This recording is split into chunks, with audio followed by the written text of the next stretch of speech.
The low murmur of conversation and the soft clinking of silverware filled the air inside the Lexington Club, one of the most exclusive restaurants in New York City.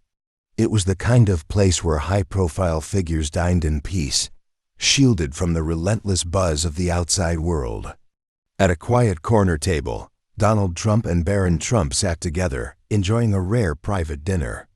Donald, dressed in a crisp navy suit with his signature red tie, was speaking to his son in a hushed tone, discussing matters that only they could understand. Barron, now a young man, listened attentively, his sharp gaze scanning the room with quiet awareness. But then the atmosphere shifted. A voice, loud and dripping with sarcasm, cut through the air. Well, look what we have here." The once lively hum of conversation stilled. Heads turned. A few whispers spread across the restaurant. At a nearby table, Hunter Biden leaned back in his chair, a glass of bourbon in his hand. His eyes locked onto Donald Trump with a look of pure contempt. He was surrounded by a group of like-minded individuals, businessmen, political strategists, and media personalities who thrived in the liberal elite circles. Hunter smirked, swirling his drink lazily. "Tell me, Donald," he said, just loud enough for everyone to hear, "do you ever get tired of lying?" For a brief moment, silence hung over the Lexington Club like an approaching storm. The tension was thick, the kind that made people shift in their seats and exchange uncertain glances. Conversations at nearby tables had stopped entirely, all eyes discreetly drifting toward the unfolding scene. Donald Trump didn't react immediately. He continued cutting into his steak with an air of complete indifference, as if Hunter Biden's voice were nothing more than background noise. It was a signature move: never react first. Always let the other side reveal their weakness. But Barron? His eyes locked onto Hunter with quiet intensity. He didn't speak, not yet, but his posture had changed, more upright, more alert. Hunter took another slow sip of his drink, his smirk widening as he leaned forward in his chair. "What's the matter, Doan? Cat got your tongue?" His voice was mocking, dripping with the kind of arrogance that came from years of privilege without accountability. Trump, still focused on his meal, finally responded, his voice calm, deliberate, and effortlessly dismissive. "You always talk too much, Hunter." A few quiet chuckles rippled through the restaurant. A waiter, who had been approaching to refill a glass of wine at another table, hesitated, suddenly unsure whether to proceed or step back. But Hunter wasn't laughing. His jaw tensed for a fraction of a second, but he quickly masked it with a scoff. "That's rich coming from you." He gestured broadly, as if addressing the entire restaurant. "The biggest con artist in American history, sitting here like he still runs the place. I mean, tell me, Doan, how does it feel knowing the whole world saw you lose?" A few guests in the back shifted uncomfortably. Some of them were regulars in liberal circles, but even they understood that openly provoking Donald Trump in a room full of powerful people was risky. Still, Hunter wasn't done. His voice grew louder, more animated. "You couldn't handle it, could you? That's why you and your MAGA cult still cry about stolen elections and conspiracies." He let out a hollow chuckle, shaking his head. Pathetic. Now the entire restaurant was watching. Some pretended to focus on their meals, but it was obvious everyone was waiting to see what would happen next. That's when Barron moved. With the slow, calculated ease of someone who had been raised in the public eye, Barron placed his knife and fork down, wiped the corners of his mouth with his napkin, and turned fully toward Hunter Biden. His expression was neutral, but his eyes carried a weight that immediately shifted the energy in the room.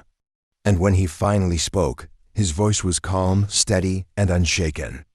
"Tell me, Hunter," he said, mirroring his opponent's words with an icy precision. "How does it feel knowing you'll never be anything more than your father's biggest liability?" A heavy silence fell over the Lexington Club. It was the kind of silence that demanded attention, the kind that made people hold their breath, unsure of what would happen next. Hunter Biden's smirk vanished in an instant. His grip on the whiskey glass tightened, and for a fleeting moment, A flicker of something close to rage flashed in his eyes. Barron didn't move, didn't flinch, didn't blink.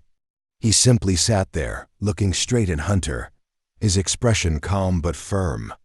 The entire restaurant was frozen, caught in the gravity of the confrontation. Some guests tried to appear uninterested, but their eyes betrayed their curiosity. A few whispered among themselves, but most just waited. Hunter forced out a chuckle, shaking his head as he leaned back in his chair. "That's cute, kid," he said, voice dripping with sarcasm. "You've got your daddy's talking points down already." Barron stayed silent. He didn't need to rush. He had already rattled him. Hunter exhaled sharply, running a hand through his slightly disheveled hair before leaning forward again, his elbows now resting on the table. "Let's be real," he continued, lowering his voice slightly, but still loud enough for people to hear. "Your father is the biggest fraud in American history. He lies, cheats, and steals, and when he loses, he whines like a child." Donald Trump finally looked up from his meal, his expression unreadable. He didn't speak, didn't react. He was letting Barron handle it. And Barron did. He tilted his head slightly, his gaze locked onto Hunter like a lion watching prey. Then he spoke. "You sound angry, Hunter," Barron said smoothly. "Is it because your father isn't here to clean up your mess this time?" Hunter's nostrils flared, but Barron didn't stop. His voice remained even, controlled, almost taunting in its calmness. "You talk about fraud," he continued. "How many times has your father bailed you out of a scandal? How many times have the media covered for you? How many business deals, foreign connections, and illegal transactions have been swept under the rug just to keep you afloat?" Hunter's jaw clenched. Barron leaned forward slightly. "And yet, after everything, you're still the biggest embarrassment of the Biden name." A hushed gasp rippled through the restaurant. Even those who weren't fans of Trump had to admit that was brutal. Hunter slammed his whiskey glass down onto the table. The sound shattered the silence, making the few guests jump. "You don't know a damn thing about me, kid," he snapped, his voice no longer controlled. "You've had everything handed to you. You've never struggled a day in your life." Barron raised an eyebrow, unfazed. "Neither have you," he shot back. "You were just too reckless to keep it." The weight of Barron's words hung in the air, pressing down on the restaurant like a gathering storm. Hunter Biden sat frozen for a moment, his face twitching in frustration. He had expected an easy target, a privileged rich kid who wouldn't dare to fight back. Instead, he found himself cornered, his own past thrown back at him with pinpoint precision. The silence in the Lexington Club was suffocating. Some guests exchanged nervous glances, others simply stared, waiting to see what would happen next. Even the waiters, who were trained to remain invisible, stood still, unsure whether to keep working or step away from the fire that was about to erupt. Hunter forced a smirk, but it was shaky.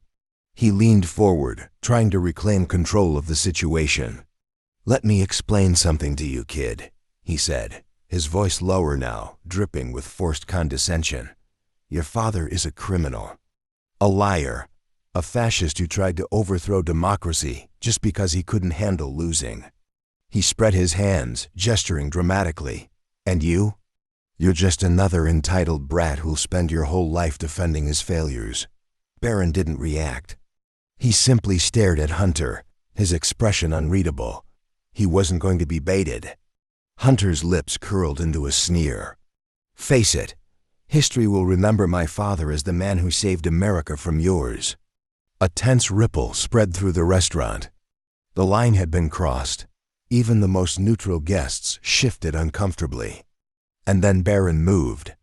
With the slow, deliberate precision of someone who had spent his entire life in the public eye, Barron leaned forward slightly, placing his hands on the table. His blue eyes locked onto Hunter with the kind of cold intensity that made even seasoned politicians nervous. "Let's talk about history," he said, his voice smooth, controlled. "What do you think history will remember you for?" Hunter blinked. Barron tilted his head slightly, his expression calm but unrelenting. Your father became president. My father became president. You? He let the question hang for a moment. You became a punchline. A few muffled gasps rippled through the restaurant. Someone choked on their drink. Even Donald Trump let out a small chuckle. Hunter's face turned red. "That's cute," he snapped, his smirk returning, but there was anger behind it now. "But your father is a fraud, and everyone knows it. The only reason you even exist in this conversation is because of his name." Barron didn't blink, didn't even flinch. "Then why are you the only one here who looks uncomfortable?" Hunter clenched his jaw.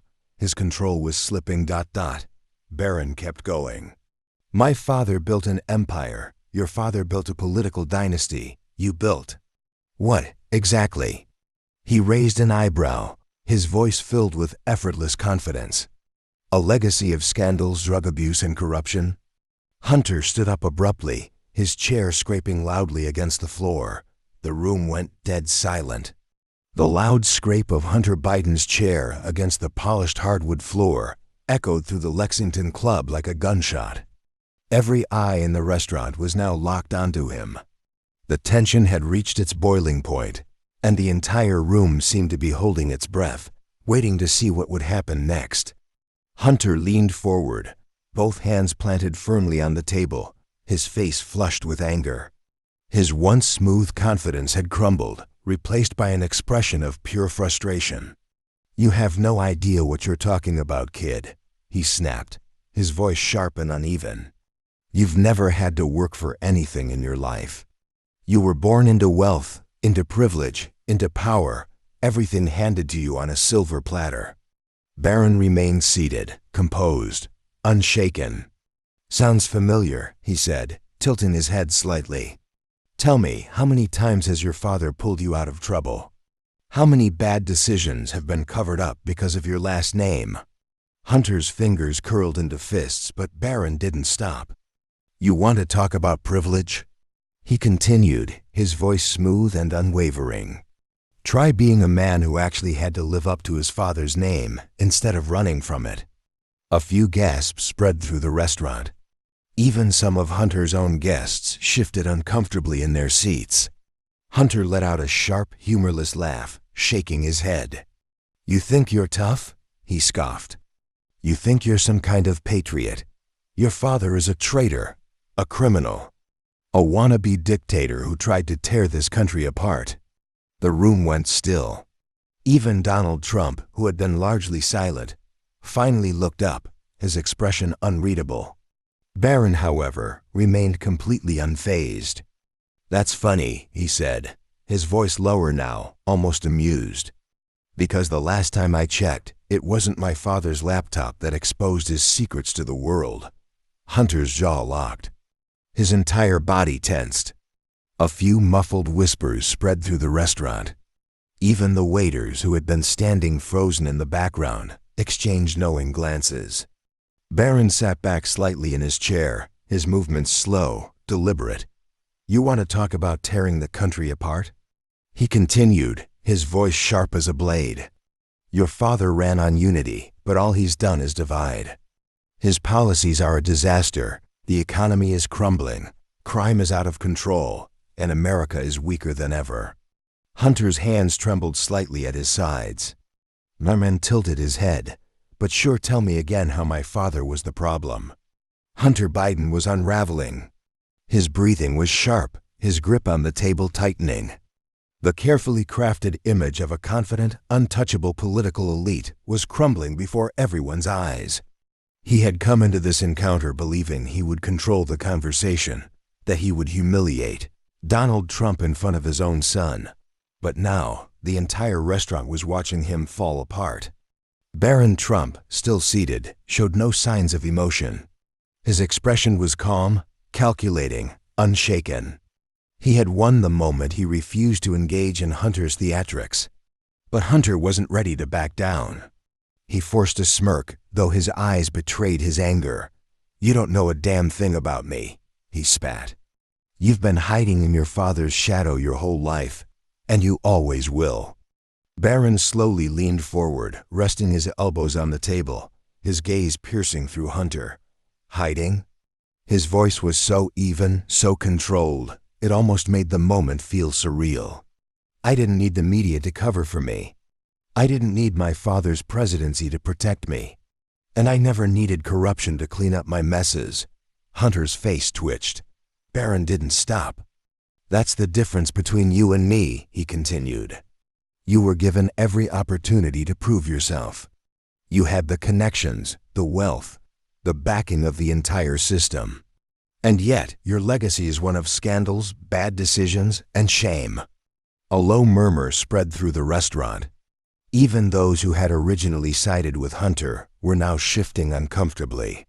Hunter took a step closer, his voice now a low, seething whisper.